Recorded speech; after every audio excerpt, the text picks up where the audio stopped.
Muy buenas tardes para todos. Damos ingreso eh, anunciando otro capítulo más de Tardes de Array, del capítulo estudiantil de Colombia. Hoy tenemos como invitado al ingeniero Fabio Clavijo. El ingeniero Fabio Clavijo es ingeniero industrial de la Universidad Pontificia Javeriana, con más de 40 años de experiencia profesional en ingeniería de climatización y tratamiento de aire, así como en sistemas de control. Además de esto, fundador del capítulo de RAE Colombia en- como una sección eh, en la CAIRE, y ahorita se encuentran como un capítulo individual en, en Colombia. Ingeniero Fabio, buenas tardes. Buenas tardes, Rodrigo. Espero que escuchan. Sí, ingeniero, ahí se le escucha. Bueno, listo. Muy gracias por la invitación, Rodrigo, a todos los miembros del capítulo estudiantil, rama estudiantil de la Santoto. Rico poder compartir con ustedes esta tarde un ratico. Así que, eh, como parte de la presentación que a mí me gusta hacer con gente como ustedes, gente joven, chévere, con ganas de aprender, con ganas de preguntar, yo los invito a que se sientan con toda la libertad de interrumpirme en cualquier momento. Este es un tema muy interesante, el que vamos a ver hoy. Nosotros llevamos el estándar ASHRAE 62.1, que es una referencia a nivel mundial. Cada vez que hablamos de calidad de aire interior, en realidad no hablamos de confort en este estándar, pero sí hablamos de cómo podemos asegurar la calidad de aire para que las personas vivan, operen, trabajen y se sientan no solamente bien, sino en condiciones de salud y de bienestar adecuados para que puedan convivir en ambientes cerrados como ocurre en los edificios. Así que los invito a que pregunten todo lo que quieran, desde el principio hasta el final, y yo voy a tratar de cumplir con mi objetivo, entre tanto, de poder mantenerme en el horizonte. Confírmame si tienen pantalla. Sí, ingeniero, ahí se ve la pantalla. Oh, perfecto. Entonces, ¿qué es lo interesante de todo esto? Que podemos hablar de aire acondicionado y generalmente lo asumimos como una tarea de proveer confort, pero al lado de esa componente de confort, no, obviamente debemos de considerar la salud de las personas. Y este estándar, fíjense que el nombre es muy claro, calidad de aire interior en edificaciones,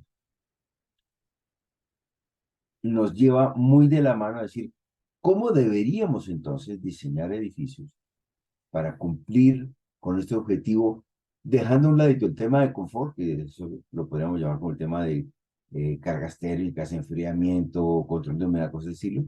Aquí lo vamos a ver bajo otra óptica. Entonces, lo primero es que cuando hablamos del estándar 62.1, estamos hablando de que estos estándares, todos los que vamos a ver probablemente ahora y en el futuro, están en línea con unos lineamientos que arrancan por el propósito, los alcances, unas definiciones básicas, por supuesto que sí, y luego empezamos a hablar de componentes de calidad de aire exterior y sistemas y equipos. Debo decir que leer un estándar es lo más aburrido del mundo, porque dice mucho en muy pocas palabras y además no presenta, no explica y no justifica el por qué dice lo que dice.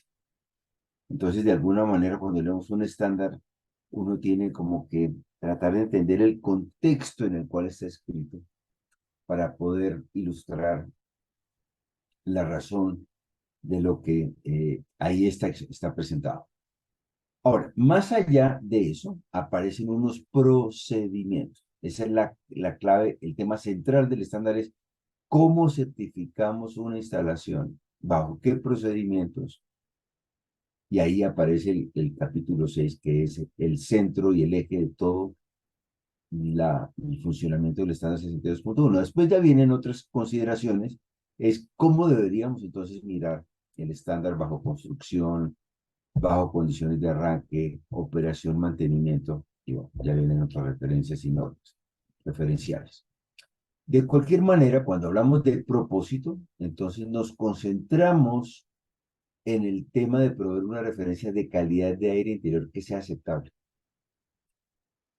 Generalmente, el estándar uno lo utiliza de primera mano cuando estamos hablando de edificaciones nuevas, pero piense que también tiene una referencia como una guía para mejorar las edificaciones existentes. Quiere decir que hay un enorme, debo decir, enorme cantidad de edificaciones en ciudades como Bogotá, donde probablemente esas instalaciones fueron diseñadas hace 10, 15, 20, 30, 50 años.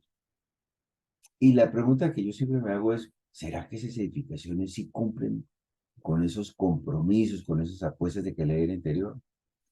Ahí es difícil entender qué está ocurriendo, pero lo que yo sí creo que debemos hacer es entender que desde esta óptica del estándar deberíamos preocuparnos muchísimo más en acercarnos a estas edificaciones existentes para darles unos análisis y unas mejoras siempre que eso sea posible. En ese concepto general, entonces, vamos a minimizar los efectos adversos que puedan afectar a las personas y regular la aplicación de soluciones eh, para cualquier tipo de edificación. Entonces, dentro de esta óptica, cuando hablamos del alcance, fíjense que contenemos muy puntualmente a espacios que están proyectados para ocupación de personas, donde pudieran o no existir requerimientos o presencia de contaminantes, diferentes tipos de contaminantes, puede ser químicos, físicos, biológicos.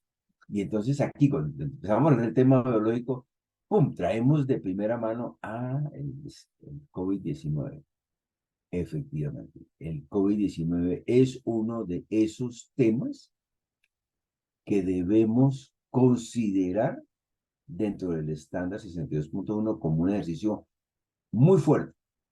Y valga la pena mencionarlo de una vez, porque durante mucho tiempo la gente hacía un poquito de lado el ejercicio de la calidad del interior y entonces se demoraban en cambiar los filtros y cerraban un poquito las tomas de aire exterior y decían, no, pero aquí tranquilo que no pasa nada. Pero ahora que ya empezó a ocurrir algo con el COVID-19, todo esto se ha revertido y hemos vuelto a hablar con todos los administradores de inmuebles, operadores de edificios, de grandes superficies, edificios de hoteles, hospitales, para decirles, ojo que aquí sí ocurrió algo.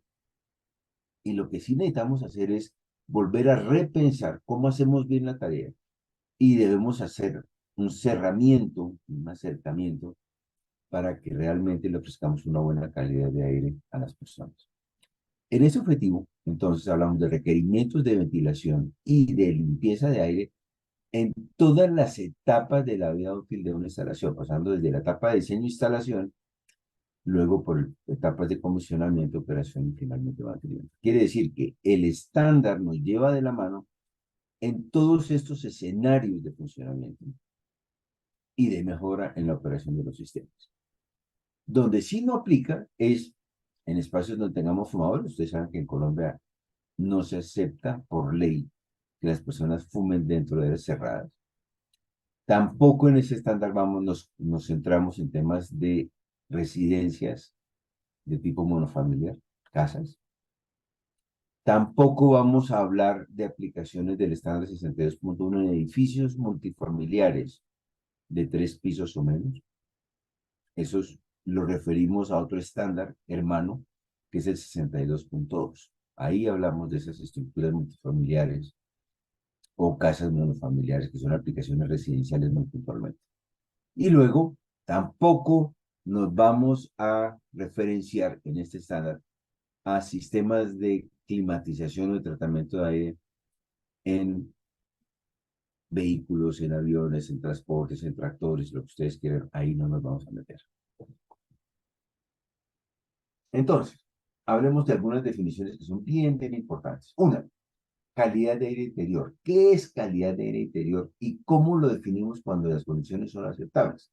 Lo primero, que sea una condición del aire que no reporta concentraciones peligrosas de contaminantes reconocidos o identificados, pero que además, por lo menos el 80% de las ocupantes no reporten problemas de insatisfacción o de qué. Son dos condiciones entonces. Entonces, fíjense que aquí estamos hablando de un tema de concentraciones peligrosas. Y entonces nos devolvemos un poco a los niveles de contaminación que a veces encontramos en algunas zonas de la ciudad, como un tema de referencia. Al lado de eso, quiero mencionar la definición de qué es aire de ventilación, porque lo vamos a estar mencionando a través de toda la presentación. ¿Qué es aire de ventilación? Es esa mezcla de aire que se reúne con el aire de recirculación o con el aire de retorno. El aire se suministra, pero tomamos parte de aire exterior que debe ser de buena calidad, de buen contenido de oxígeno, bajo contenido de componentes contaminantes, con el aire de retorno enfriado que manejamos dentro de la zona. Y entonces, ese componente de aire exterior es lo que nosotros llamamos aire de ventilación. Muy importante, porque ese aire de ventilación es lo que nos garantiza que tenemos unas condiciones de calidad de aire aceptables, porque ese aire exterior debe tener, no siempre lo tiene, debe tener unos adecuados niveles de oxígeno, porque en la medida que las personas respiran en los espacios cerrados, pues consumen oxígeno y retornan CO2 al ambiente. Entonces, ese oxígeno se va a ir deteriorando y la única forma de reponerlo es con aire exterior. Muy interesante mencionar además que aquí hablamos también de zonas de respiración. Quiere decir que cada vez que tomamos aire exterior debemos preocuparnos por entregar ese aire fresco, oxigenado, renovado hacia las zonas de respiración que las definimos en un rango de altura entre 0,75 metros y 1,80 metros de altura. Quiere decir, o sea, que hayan personas sentadas o personas paradas. En ese rango de altura es donde vamos a procurar entregar el aire renovado o el aire climatizado. Tampoco nos preocupamos de lo que ocurra en los 60 centímetros alrededor de las paredes. Entonces, para abordar el tema, hablemos de calidad. ¿Qué es calidad de aire exterior? Tenemos ciudades en las cuales ocasionalmente sentimos o nos dicen, en tal ciudad tenemos un problema de polución o de contaminación. Eso lo definimos bajo criterios de alta, media o baja nivel de polución. Los tenemos definidos como son las 1, 2, 3, 4. Dentro de estas definiciones hay unas consideraciones que hablan de debemos proteger la salud pública, obviamente, y en segundo nivel, el bienestar general de las personas. Quiere decir que debemos evitar daños a cultivos, animales, vegetación, etcétera, etcétera. Este es un mapa general de cómo se ve dentro del mapa continental de los Estados Unidos las zonas que más nivel de contaminación o de polución generan. Nosotros llamamos como la zona 4 y la NAAQS es la agencia que estudia la calidad del aire interior en Estados Unidos. Es una referencia internacional. Y ustedes ya notan unas zonas que tienen menos niveles de polución, zona 3, zona 4 o nivel 1. Muy importante porque en estos criterios analizamos una serie de contaminantes que podrían estar en el aire y fijamos unos límites máximos aceptables, nosotros llamamos de tiempo promedio, cuando haya presencias de CO, o sea, monóxido de carbono, plomo, dióxido de nitrógeno, ozono, material particulado, PMs, o dióxido de sulfuro. Estos son los componentes críticos que nos van a dar la pauta para hablar de calidad de aire en el exterior. Y menciono de una vez que ustedes habrán escuchado en algunas oportunidades a la gente hablar de ozono y hay como un cruce de cables ahí, porque en una época había unas empresas que promovían ozonizadores para mejorar la calidad de aire interior y resulta que el ozono es un gas altamente cancerígeno. Entonces, si ustedes tienen u operan o ven que alguien propone algo de ozono, díganle por favor, mire, el ozono, no, por favor. Eso es un tema que está prohibido o restringido por los altos componentes de daño que puede causar a las personas. Y fíjense que aquí hablamos en el caso del ozono, por ejemplo, de una exposición, tiempo de exposición de 8 horas y unos niveles de concentración de 0.070 partes por millón. Quiere decir que una muy pequeña cantidad de ozono puede ser muy, eh, puede afectar de manera muy importante la salud de las personas. Entonces, esta tabla nos habla de diferentes niveles de permanencia, de presencia en periodos de un año o una hora o 8 horas con unos niveles máximos de concentración que podemos empezar a monitorear.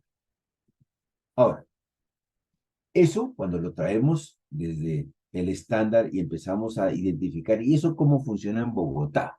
¿Qué pasa en Bogotá?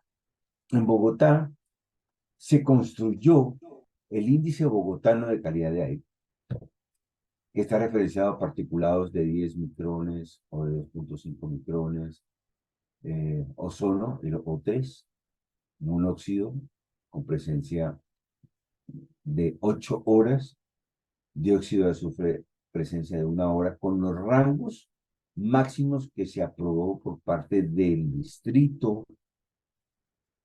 Bogotá para referenciar qué niveles de concentración de cada uno de estos componentes nos arrojan indicadores de condiciones favorables, moderadas, regulares, hasta muy peligrosas.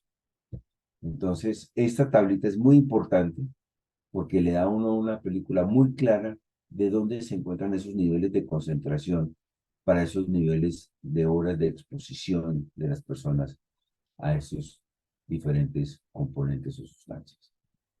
Entonces, cuando yo me regreso con esa tabla a los diferentes estaciones de monitoreo de calidad de aire que tenemos en Bogotá, seguro ustedes no lo sabían, pero se los cuento, tenemos una red muy importante de monitoreo de calidad de aire en Bogotá, donde estamos teniendo unos niveles reportados. Esta es una tabla que yo colecté en el año 2019, ustedes lo pueden hacer en la página web de, así se llama, Red de Monitoreo de Calidad de Aire de Bogotá, RMSAB. En sus páginas, en sus computadores, ustedes pueden accesar y saber exactamente en un momento cómo están cada uno de los ambientes o de las zonas de Bogotá. Como una referencia, por ejemplo, en la zona de Carvajal Sevillana es históricamente la zona de más contaminación. Fíjense que en particulados de 10 micrones de diámetro tenemos de lejos 117.6 para esa medición puntual, muy por encima de todas las demás mediciones que tenemos en la ciudad. Lo mismo particulados de 2.5. Ese particulado 2.5 son partículas que ingresan a los pulmones, en cambio el PM se queda en las zonas altas de respiración. Y bueno, esto es una buena manera de entender la calidad de aire que tenemos, así, pachuchito para Dios, así son las cosas, la realidad es que sí. Aquí está el reporte de la red de monitoreo en Bogotá para un periodo donde vemos los colores nos indican qué zonas de la ciudad tenemos tranquilas en términos de contaminación o zonas naranjas que nos indican que hay una condición por mejorar. Es típicamente la zona industrial de la Sevilla. Ahí pueden ustedes picar en la página web del IVOCA eh, para entender cuáles son los indicadores que más están marcando cierta zona de la ciudad.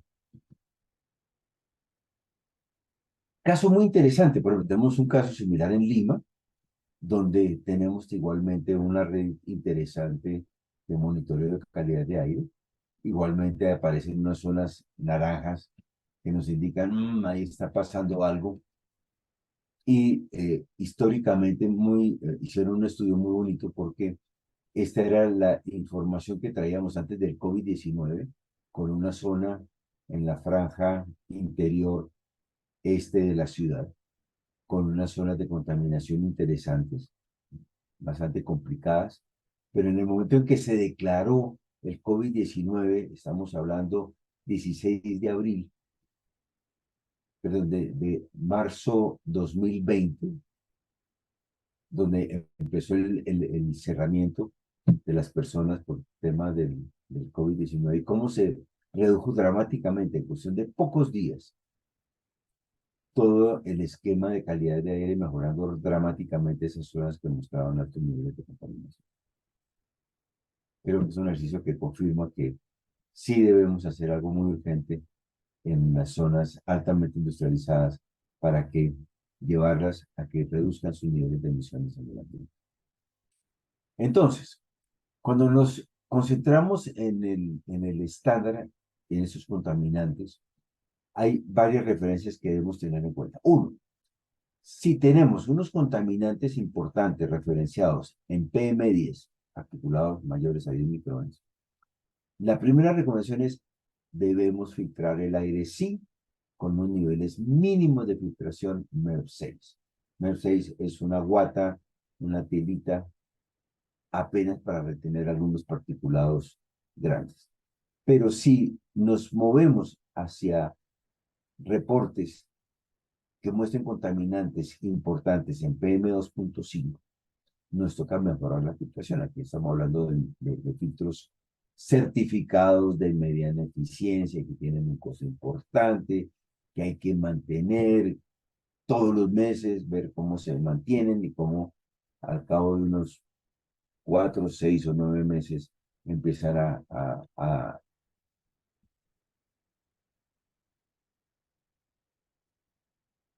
encontrarse totalmente colmatados. Y entonces es el momento para cambiar. Eso es calidad de aire interior. Saber en qué momento debemos cambiar esos filtros y cómo debemos instalar esos filtros bajo unas condiciones mínimas. Aquí retomo el tema de concentración de ozono que ya hemos mencionado. Y aquí el índice, fíjense, es 0.1 partes por millón, es un número muy, muy chiquitico.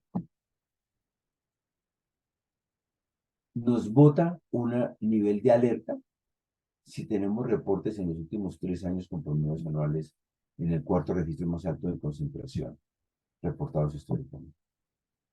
Así que si se reporta una situación de alta concentración de ozono, la voz de alerta surge inmediatamente y deberíamos proponer soluciones de remoción de ozono con los niveles mínimos de eficiencia del 40%. Pero sí debemos recoger el ozono y sí debemos hacer ese cambio. Ahora, claro, cuando uno va por los estándares, como lo mencionábamos antes, es muy difícil de entender eso, de dónde viene y para dónde va. Entonces, en la presentación que vamos a tener ahora, yo les voy a indicar cuál es el objetivo de cada una de las secciones, de las secciones que vamos a trabajar, para entender qué es lo que ocurre y cómo lo debemos resolver. Entonces, esta sección 5.2 nos indica un objetivo. Debemos asegurar la calidad de aire en parqueaderos. Ahí ocurren varias situaciones que vale la pena resaltar. Uno, hay parqueaderos que no tienen extracción de aire emitido por los carros. Ustedes saben que los carros emiten monóxido de carbono. Y entonces, pues, espérense un momentito. Y yo ya.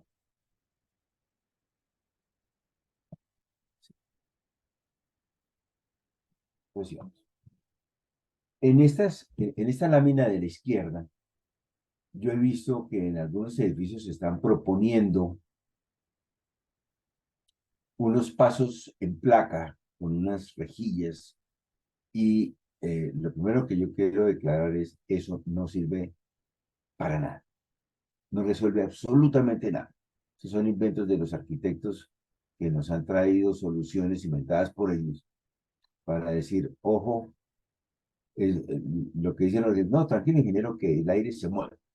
Y eso es falso. El aire no se mueve. El aire hay que manejarlo, hay que mecanizarlo, hay que llevarlo para que se mueva. Y claro, aparecen a veces en algunas zonas de edificios que tienen dos y tres sótanos. Si no tienen un sistema de ventilación que extraiga, que mueva el aire, eso va a generar esos problemas a la vuelta de muy corto tiempo.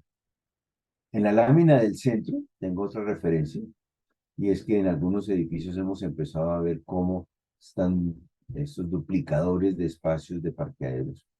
Y la preocupación que yo tengo ahí es, probablemente cuando se diseñó inicialmente la zona de parqueaderos, se pensó en que va a haber un espacio por cada parqueadero. Pero en la medida que se duplican los espacios y se mueve el doble de vehículos en un espacio cerrado, como es un parqueadero, probablemente vale la pena revisar los cálculos y redimensionar el volumen de aire que se debe remover para poder retirar rápidamente esos excesos del monóxido de carbono que se pueden presentar. Y otro tema adicional que nos hemos encontrado en la ciudad es cómo en las zonas, épocas navideñas, épocas de alta congestión, las colas de entrada o de salida de parqueaderos subterráneos se vuelven colas muy largas donde a veces hay que esperar 10, 15 minutos con todos los carros encendidos, haciendo cola para buscar la salida. Esos vehículos que están con el motor encendido probablemente no fueron calculados en la etapa de diseño de esa manera, y la realidad es que hemos tenido casos de gente que se desmaya en esas zonas de parqueaderos por la excesiva concentración de monóxido de carbono. Eso nos es una invitación a que replanteemos y revisemos todos esos criterios de diseño de parqueaderos. En resumen, ¿de qué estamos hablando? Debemos presurizar positivamente las zonas ocupadas, las zonas que van de los ascensores hacia adentro o de las puertas de parqueaderos hacia adentro, para mantener unos niveles de presurización negativa en las zonas contaminantes, o sea, en las zonas de los parqueaderos, para que el aire contaminado no migre al interior de los edificios, sino que al contrario, el aire limpio trate de llegar y contener las zonas contaminadas dentro de estas zonas de parqueaderos. Ahí aparecen muchas reflexiones de qué ocurre cuando tenemos ascensores cerca de las zonas de parqueaderos. Producen generalmente un efecto pistón donde jala y succiona toda la contaminación que tenemos en estas zonas de parqueaderos, y luego entregamos esas altas contaminaciones de CO en otros pisos, en otros niveles de los edificios. Eso es un tema muy delicado.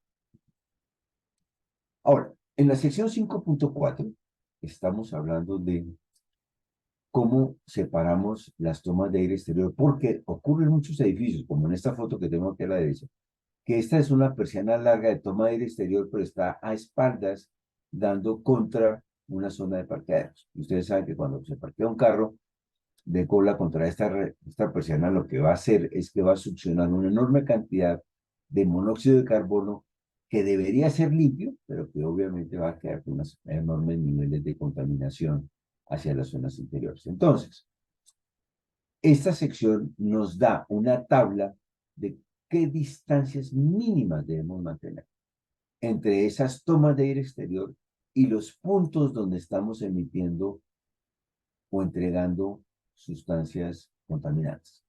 Aquí aparecen si las descargas son clase 4 o son clase 3, ya vemos que es una clase 3, que es una clase 4, qué distancias mínimas deben mantenerse respecto de las tomas de aire.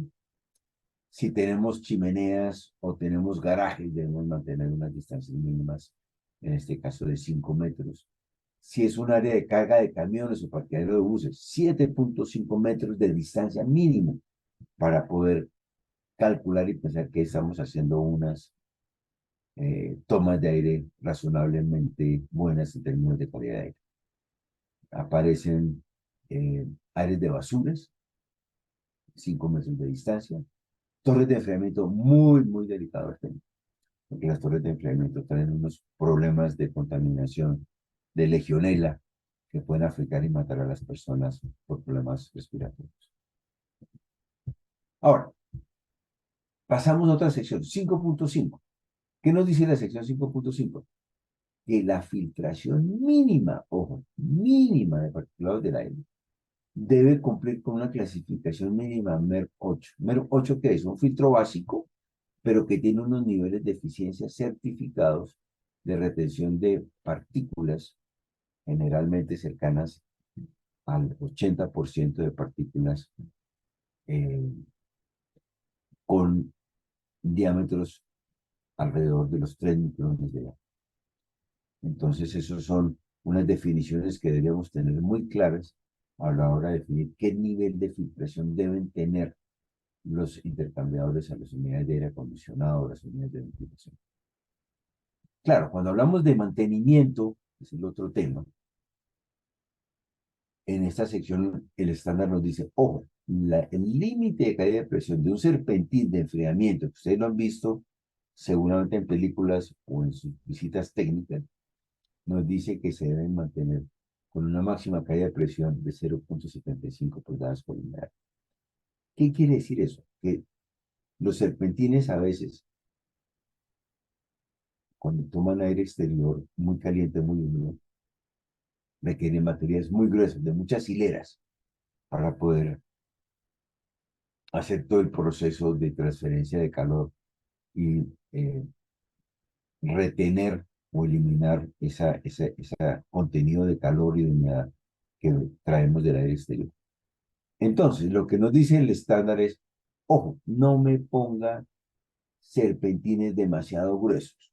Esa información que ustedes ven ahí no nos dice mucha información, pero en la práctica lo que interpretamos nosotros es que no queremos ver serpentines de más de 6 hileras de profundidad. Muy importante. Y si por alguna razón una aplicación requiere de más de 6 hileras de profundidad, preferible tener dos serpentines separados, típicamente 18 pulgadas. Yo generalmente utilizo 24 pulgadas para separar serpentines cuando tengo situaciones de ese estilo. Importante también hablar de bandejas de drenaje. Estas bandejas, ustedes saben que el serpentín recoge humedad del ambiente, lo condensa. Esa agua condensada que recogen los serpentines llegan a la bandeja de drenaje.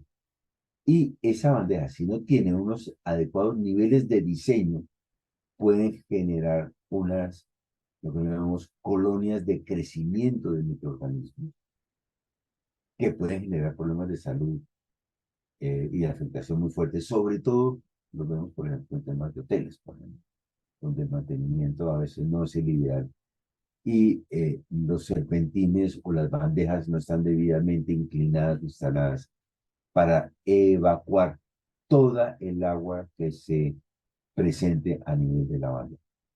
De todas maneras, lo que nos dice el estándar es, ojo con el diseño de la bandeja, debe proyectarse 50 centímetros adelante del serpentín respecto de la altura del mismo, pero además se debe manejar una trampa tipo P para hacer la compensación y evitar que por el drenaje del agua entre aire en vez de salir agua, entre aire en vez de salir agua, que a veces ocurren ese tipo de situaciones, sobre todo cuando manejamos aplicaciones eh, más especializadas. Ahora, en algunos casos debemos tener presente que tenemos humectadores, necesitamos humectar el aire. ¿Qué quiere decir humectar el aire? Que tenemos que aplicar agua rociada, agua asperjada. Y entonces lo que nos dice el estándar en esta sección es que no se presenten obstrucciones por un lado, pero que además que la calidad de agua que entreguemos en el aire debe ser mínima condición agua potable. En la mayoría de las aplicaciones donde yo tengo que pensar en aumentar el aire, pido una mejor especificación. ¿Qué es una mejor especificación? Requerir que el agua sea potable desmineralizada. Ojo con esa palabra. Que no tenga sólidos diluidos en el agua, pero que además esté deionizado, o sea, que no tenga iones que puedan afectar o aferrarse a los materiales en los conductos y generar colonias de crecimiento en nuestro planeta. Esos dos requerimientos son bien importantes. Ahora, existe, ya habíamos hablado del tema de generadores de sonido, la necesidad de remover sustancias que son nocivas en el aire. Entonces, el requerimiento muy sencillo es, si emitimos contaminantes desde el interior de algún espacio, un laboratorio o algún procesamiento, debemos capturar el aire lo más rápidamente posible en el punto de emisión y enductarlo y llevarlo directamente al exterior sin ninguna etapa intermedia. Estos deben ser unos procedimientos muy claros. Quiere decir que no aceptamos, si hay una emisión, instalar rejillas de extracción en el techo, sino tenemos que llevar la rejilla de extracción al punto, o a la mesa, o a la estación donde se están generando esas liberaciones de componentes o de contaminantes. Luego hablamos de cómo distribuimos entonces ese aire exterior. Y aquí lo que nos dice el estándar es verifique que los flujos de aire exterior cumplan con el mínimo flujo de aire requerido en cada espacio. Eso es una tarea que debemos calcular bajo las condiciones extremas de diseño. Quiere decir, hay dos condiciones de diseño siempre. El diseño bajo condiciones esperadas, razonables de ocupación y de trabajo, pero en esas condiciones convencionales o normales de trabajo se pueden plantear algunas condiciones no normales, unas condiciones extremas. Esas condiciones extremas, generalmente, cuando hablamos de calidad de aire, yo las considero. Quiere decir que me preocupo por entregar el aire de mejor calidad de aire para que aún en esas condiciones extremas de trabajo o de mayor exigencia, el sistema siga respondiendo adecuadamente con una buena calidad. Ahora, sucede también que aparecen superficies inactivas. Las superficies inactivas, ¿qué ocurre? Que cuando estamos en una construcción a veces llegan materiales, ladrillo, cemento, lámina de fibra, lámina de vinilo, panel yeso, y la mayoría de las veces la gente no está tan atenta a guardar, conservar esos materiales en debida forma y a veces reciben agua, agua que está en el piso, aguas lluvias, y la gente dice, no, tranquilo, ingeniero, que eso se seca y así que ya lo vamos a instalar. Resulta que esos componentes de humedad que quedan en estos materiales generan crecimiento de microorganismos, generan problemas a la vuelta del tiempo, porque esos microorganismos generan moho, ese moho se transmite a otros materiales y pueden terminar en el aire generando problemas de daño en las paredes, pero también problemas de salud para las personas. Muy, muy importante. Así que la recomendación es, todos los materiales que se utilizan en obras deben mantenerse secos, conservados, antes de su instalación, y cuando se instalen deben instalarse sobre superficies secas para que realmente cumplan con su plan de trabajo, plan de funcionamiento. Ahora, ocurre también que en algunos casos mantener la humedad es un tema complejo, difícil. En periodos de baja ocupación, en periodos de altas épocas de lluvias, en épocas eh, de lluvias intensas, principalmente en las zonas costeras. Entonces ahí la pregunta es, ¿cómo mantenemos una humedad controlada? Nos toca devolvernos a hacer unos diseños, unos cálculos que nos aseguren que estamos llegando a mantener esas condiciones de humedad dentro de los rangos establecidos. Hasta hace 5 años, en el estándar 62.1 estábamos mostrando una cifra de 65% más relativa. Esa era la referencia a nivel mundial. En estos últimos 5 años hemos tenido muchísimas discusiones. Yo justamente hago parte de este comité, del estándar 62.1. Imagínense que durante 5 años hemos tenido discusiones permanentes cada 3 meses para estudiar si ese 65% es un indicador adecuado para asegurar unas condiciones de humedad aceptables en los ambientes. Finalmente, con el apoyo de varios de los miembros del comité, se cambió este indicador y ahora estamos hablando de 60 grados Fahrenheit en punto de rocío. ¿Qué quiere decir punto de rocío? Que si tenemos unas condiciones de temperatura en las superficies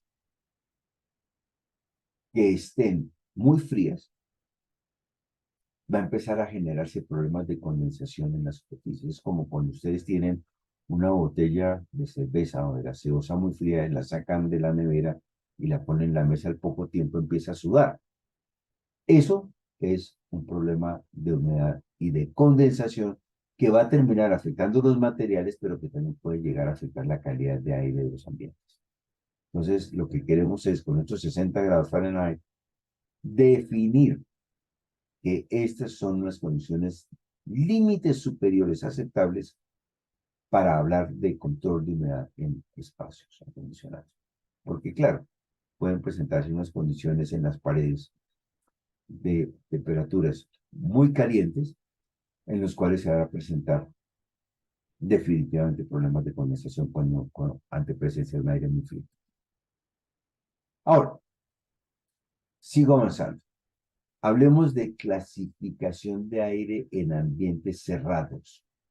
Acuérdense que al principio hablábamos de condiciones de aire exterior, ahora vamos a hablar de condiciones de aire interior en ambientes cerrados, acondicionados. Nuevamente, definimos clases, clase 1, clase 2. Las clases 1 y 2 nos hablan de que en el ambiente no tenemos problemas de calidad de aire.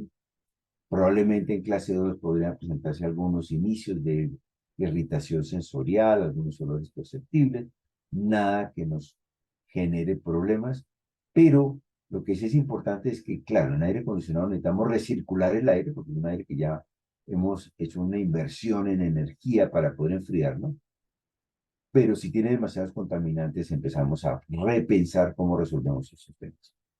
De cualquier manera, tenemos unas zonas clase 3 donde por razón de un proceso de mecanizado, de mezcla de productos o de químicos, del material biológico, podrían presentarse problemas más delicados ya con irritación sensorial, y en estos casos, clase 3 ya no podemos migrar este aire hacia zonas 2, clase 2 o clase 1.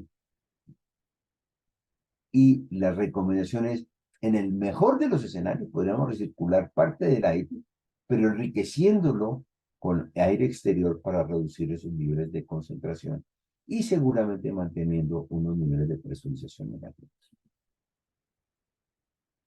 Clase 4.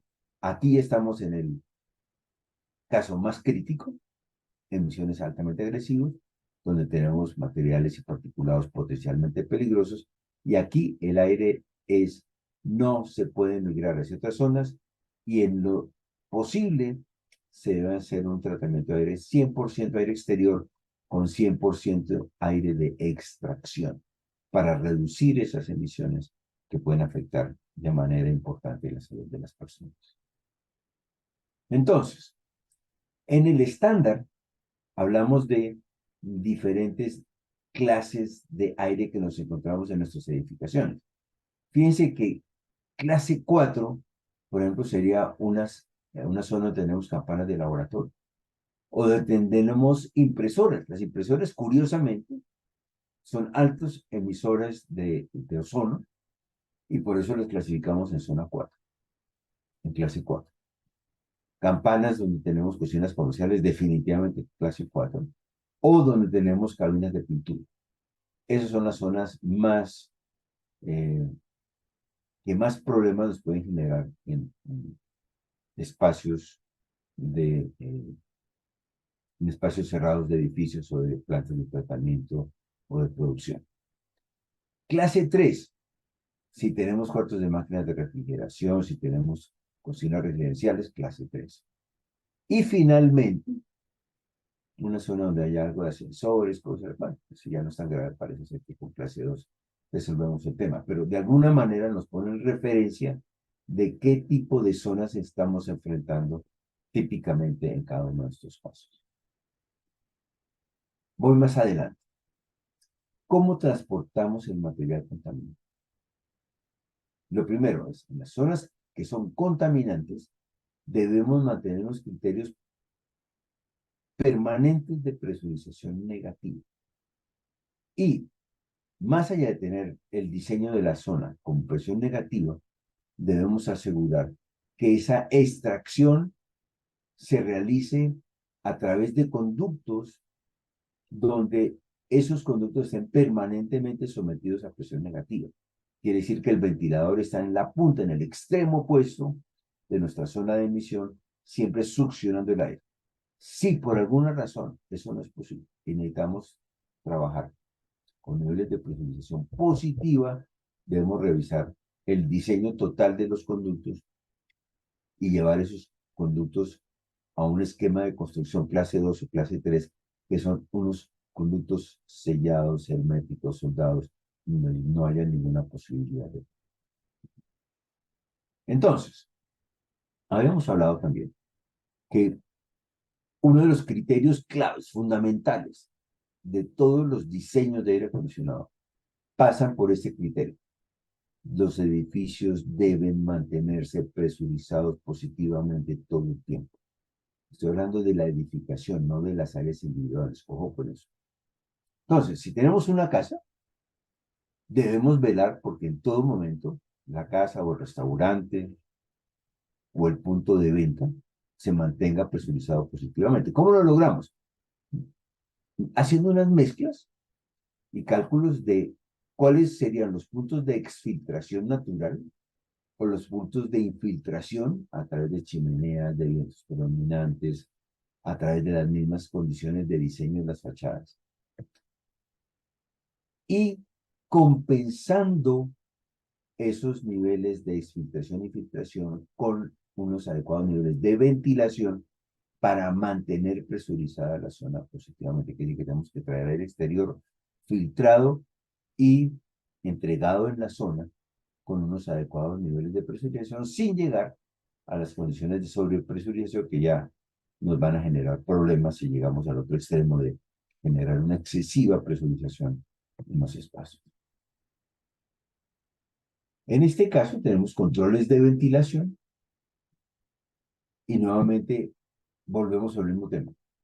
Debemos mantener los edificios presurizados positivamente. ¿Cómo lo hacemos? Con controles manuales o automáticos que nos aseguren que en todo momento estamos manteniendo un balance de flujos de aire, tanto de inyección como de extracción, para mantener unos adecuados niveles de presurización en las áreas, ya sean de trabajo, áreas de manufactura o áreas de ocupación comercial. Me detengo acá en el tema de mantenimiento porque en las actividades, probablemente no son muy evidentes para ustedes, pero les cuento la historia, es que en muchos edificios los espacios que se dejan reservados para ubicación de equipos son espacios muy estrechos, muy apretados. A veces todo metido en el falso techo, en cajones, en salitas, en closets muy pequeños, en donde accesar a esos equipos para hacer mantenimiento es todo un dolor de cabeza. El estándar nos dice, ojo, asegure el acceso para mantenimiento e inspección de sus equipos en todo momento para que pueda hacer el mantenimiento completo, inspección completa y cambio de repuestos si se requiere sin tener que destrozar el edificio. Entonces, esto es una buena recomendación. Ahora, habíamos hablado hace un rato de la legionela y estas son las torres de enfriamiento donde el aire sale saturado con unas condiciones de humedad muy altas todo el tiempo. Y si ese aire lo ingresamos a los edificios, vamos a tener unos problemas de salud ocupacional muy, muy complicados. Mi recomendación es, por favor, mantengan la ubicación de las torres de enfriamiento a unas distancias generosas, muy generosas, muy a la distancia de las zonas donde tenemos las tomas de aire exterior. Ahora, vamos a repasar rápidamente. Quiero que nos queden como unos 5 o 10 minutos. Vamos a repasar rápidamente algunos de los procedimientos que deberíamos cumplir para atender los requerimientos del estándar. Hay varios esquemas, o lo hacemos por ventilación mecánica o por ventilación natural o ventilación por extracción. en los cuales la ventilación mecánica son los métodos más usuales. Hay unas tablas que nos llamamos de rateo de ventilación. En la ventilación natural es cuando abrimos las ventanas de los edificios como una solución natural de renovación de aire. Eso depende también de las condiciones climáticas que tengamos en la zona. Acá en Bogotá podría funcionar muy bien y de hecho funciona muy bien en algunos edificios. Y como lo hemos visto, también necesitamos considerar temas de ventilación por extracción para eliminar potenciales contaminantes que tengamos en los espacios. Así que la ventilación nos habla de tablas, en tanto que el procedimiento de calidad de aire interior nos habla de procedimientos, estudios, análisis específicos de concentración de contaminantes cuando se sabe a ciencia cierta qué tipo de contaminantes tenemos y cómo lo resolvemos. Entonces aquí aparecen unos criterios que nos llamamos efectividad de distribución de zona o eficiencia de ventilación del sistema. La distribución en zona nos habla cómo debemos distribuir el aire en los espacios y las eficiencias de ventilación nos dice qué tanto aire exterior debemos tomar para asegurar una efectividad en los espacios acondicionados. Todo eso son factores de 0 o 1 y todo el rango entre 0 y 1 son bien recibidos. Y una manera de entender eso es que ocurre en las zonas acondicionadas. Ustedes ven en esta tabla cómo convencionalmente la mayoría de los sistemas de aire acondicionado funcionan bajo este criterio, en el cual hacemos unas inyecciones de aire climatizado con una toma de aire exterior. Ese aire entra a ser parte del ambiente acondicionado y en algún punto de esa habitación aparecen unas rejillas de retorno donde estamos en realidad haciendo un trabajo como de dilución o de reducir un poco los niveles de contaminación o de concentración de contaminantes en el ambiente. Con lo cual uno decía, es una buena solución, ha funcionado bien, pero no es la mejor solución. Quizá una mejor solución podría estar cuando trabajamos con sistemas, por ejemplo, con distribución de aire por el piso, como ocurre en este caso, entregamos el aire por las zonas bajas de los espacios y hacemos las extracciones por las zonas altas, con lo cual, al inyectar un aire fresco, nos evitamos de una manera muy importante todos estos temas de dilución o de mezcla de contaminantes. El aire caliente con contenidos de dióxido de carbono tienden a subir, a permanecer en las zonas altas, fuera de las zonas de respiración, y luego ese aire lo sacamos al exterior, lo filtramos o lo llevamos al exterior. Esos son dos esquemas que nos ilustran el porqué de toda esta discusión. Entonces aquí van unos análisis, no me voy a detener mucho en esta zona, para analizar cómo algunas mezclas o patrones de distribución de aire funcionan mejor que otros. Si tenemos uno, quiere decir que funciona razonablemente bien. Un factor de 1.2 funciona muy mal. Es una solución que en realidad no ayuda mucho. Perdón, ayuda mucho. Nosotros llevamos desplazamiento térmico. Por debajo de uno ya definitivamente no estaría funcionando muy bien. Estos son apenas unos pocos casos. En este caso que tengo abajo, tengo unas inyecciones de aire por piso a baja velocidad y unas extracciones altas, con lo cual mi efectividad E sub Z se vuelve 1. Eso varía cuando hablamos de esquemas de calefacción. En esquemas de calefacción, el aire, el flujo o el patrón de flujo de aire invierte, porque ustedes saben que el aire caliente es menos denso y se va a ir más rápido si lo tenemos en las zonas de los techos, con lo cual perdemos efectividad, 0.7. Estos retornos altos no nos ayudan mucho. Parece que la solución que más nos ayuda es suministrar el aire por el piso o por el techo, pero manteniendo unos retornos bajos donde sea posible. Llevamos el factor A1. Y bueno, empiezan temas de renovación inducida por aire, cuando tenemos renovación de aire, esquemas de ventilación. Lo que queremos es que todo el aire de inyección de aire exterior cubra todo el área y no solamente un pedacito del área como podría ocurrir acá. Aquí cambian los factores dramáticos. Entonces, aquí hay una formulación en la cual contabilizamos el número de personas el factor de área o el área con unas ratas, con unos factores R sub A o R sub P, número de personas, y aquí aparecen ya unas tablas construidas en el estándar 62.1 de si tenemos, por ejemplo, una oficina, un espacio de oficinas, deberíamos utilizar 5 CFMs por persona de aire exterior y un factor por área de 0.06 CFMs por pie cuadrado. Esos son algunos de esos factores cambian según el tipo de aplicación, de uso o de riesgos de contaminación que se puedan presentar. Aparecen unas formulaciones que son un poco complejas, no me voy a detener en eso, pero típicamente el cálculo es tomar el número de personas, el número, el área a evaluar, se toman los factores de la tabla y se hacen unos análisis de patrón de flujo y unos análisis de diversidad para poder llegar al cálculo completo. Entonces, eso es como una manera de analizar qué ocurre por los áreas de oficinas o en áreas de salones de ocupación, cosas de ese estilo, para que, como un ejercicio de consideraciones de por dónde ir hilando el tema requiere cálculos varios, el tiempo no nos da para repasar todos esos cálculos, eh, pero lo que quería era mostrarles por dónde va la solución.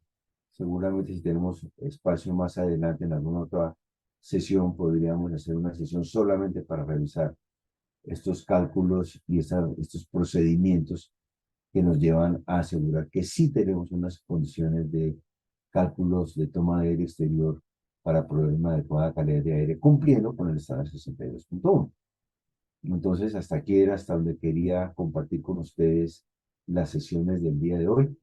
Eh, Generalmente es una sección, una presentación un poco más larga, que puede durar hasta 3 o incluso hasta 4 horas, donde hacemos ejercicios muy detallados con diferentes casos y situaciones que se presentan en los edificios.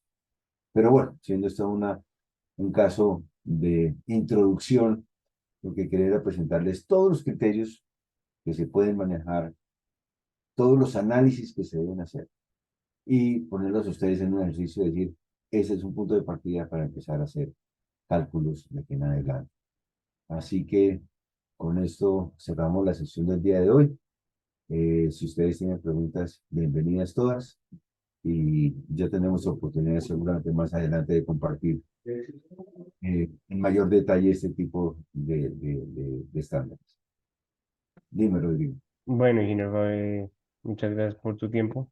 Pues tuvimos más participantes de lo que esperábamos. Tenemos ahorita 31 participantes. Muchas gracias a Excelente. todos por asistir. Ah, De igual bien, manera, por acá tenemos dos preguntitas. Dice Juan cuéntame. Forero, para Espero, planta de espero. soldadura, sí, Dime, ingeniero, dime, dime. dice, para planta de Es soldadura y que, cortes de manteles, ¿qué tipo de filtros se bueno, deben bueno. usar? Entonces, estamos hablando de soldaduras, ¿no es cierto? Sí, sí.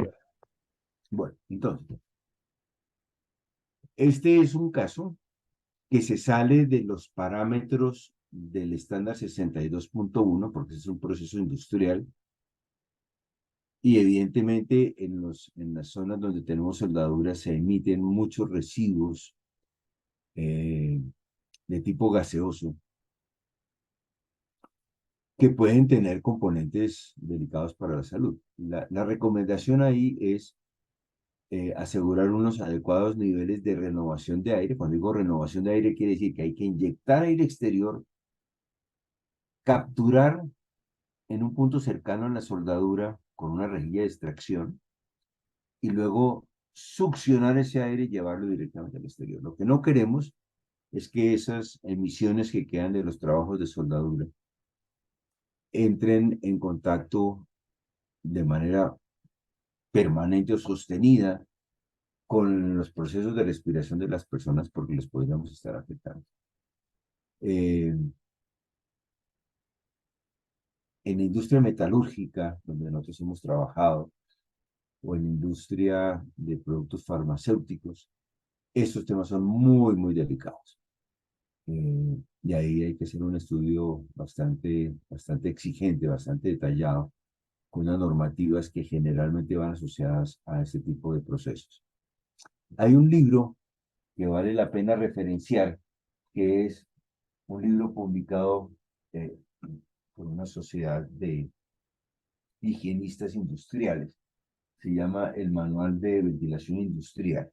Ese manual de ventilación industrial aporta información precisa sobre cómo ventilar y direccionar el aire e inclusive seleccionar los equipos para este tipo de situaciones muy particulares.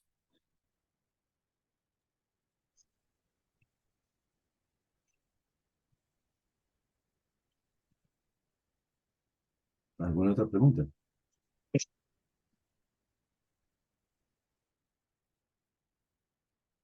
Dime.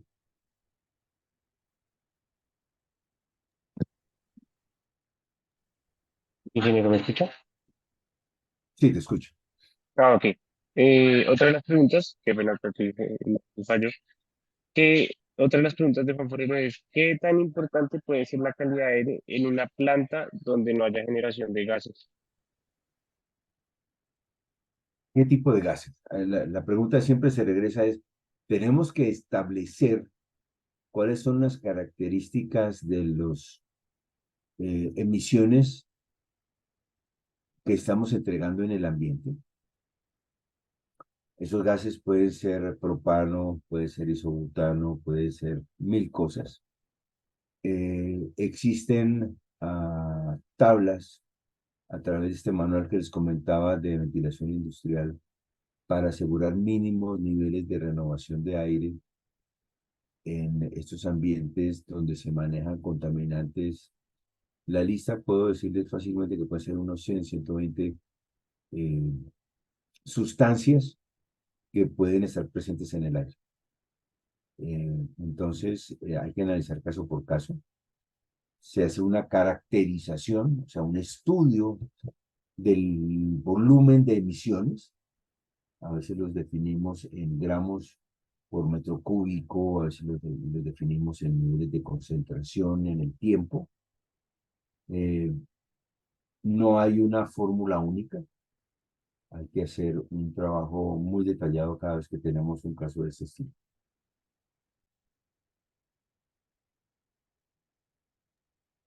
No, ok, entiendo. Eh, bueno, no, yo me imagino que respondió la pregunta. De pronto alguna de las preguntas que sale por acá entre anónimos dice, ¿qué desafíos podrían surgir ante el estándar 62.1 en climas con condiciones extremas, ya sean muy fríos o muy cálidos? Buena pregunta.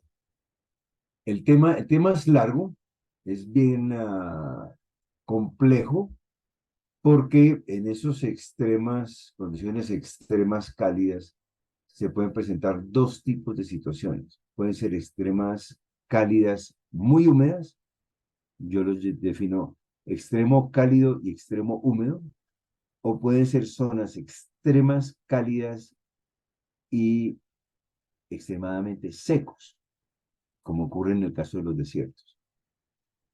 Ahí la referencia que a mí me queda es que en, el, en la literatura eh, técnica que nosotros manejamos, no hay una separación muy clara de qué ocurre en una o en otra circunstancia. Yo he hecho estudios y de hecho tengo un libro escrito sobre ese tema para tratar de diferenciar todos los impactos que genera la humedad más allá de la temperatura. Primero, para definir las condiciones de construcción o los criterios de construcción que se deben seguir, sea en una o en otra situación. Pero además, qué tipo de condiciones de aire deberían mantenerse al interior de estos espacios, porque cuando tenemos una alta humedad en el exterior, toda esa alto contenido de humedad va a buscar grietas, fisuras a través de la construcción para ingresar a los ambientes acondicionados que tienen menor contenido de humedad y eso puede generar unos problemas de crecimiento de microorganismos, generalmente hongos, bacterias, y eso es un tema muy, muy delicado, yo diría en todas partes del mundo. Tengo casos reportados en Malasia, en Filipinas, en los mismos Estados Unidos, y sobre todo aquí en las zonas del Caribe, donde unas construcciones que no estén debidamente selladas que tienden a generar muchos problemas porque los materiales se deterioran muy rápidamente y terminan afectando la salud de las personas. Así que yo diría que este es un análisis sobre el cual seguimos aprendiendo, seguimos trabajando, seguimos investigando. Y mi invitación sería que si alguno de ustedes se anima más adelante, me llame cualquier día y me encantará ponerlos en referencia de los trabajos y las investigaciones que estamos realizando para resolver este tipo de situaciones. Bueno, ingeniero, y una última pregunta como para ya acabar, sería, ¿cómo se garantiza o cómo se puede garantizar el cumplimiento continuo del estándar 62.1 durante la operación o mantenimiento en un edificio?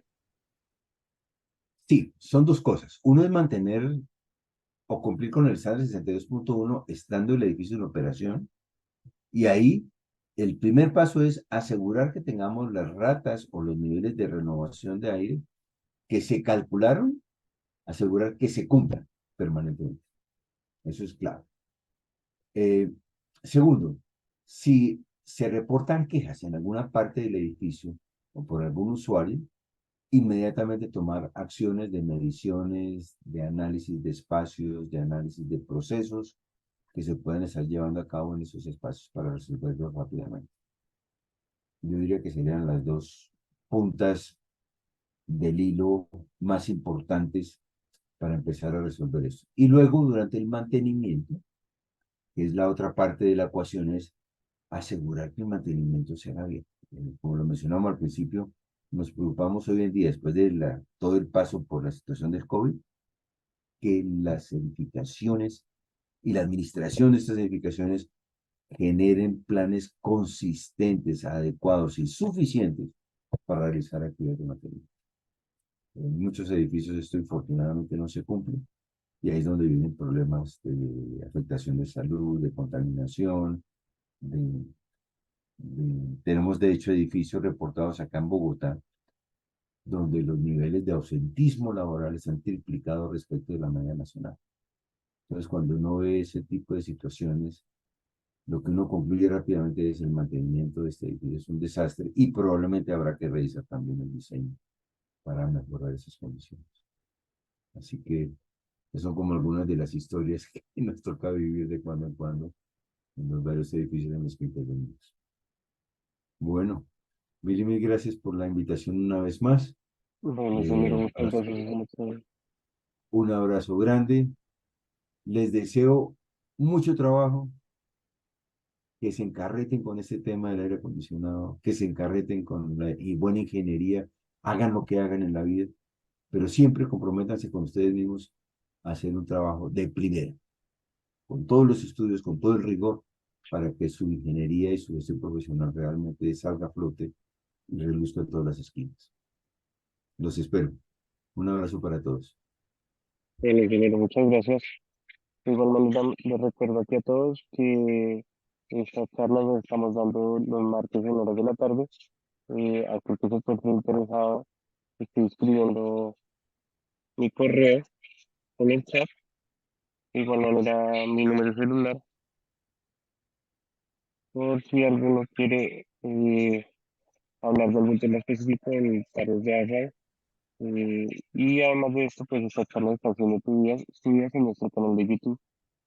Lo pueden encontrar como tareas de Array en, en YouTube. De igual manera, muchas gracias a todos. Que tengan una bonita tarde.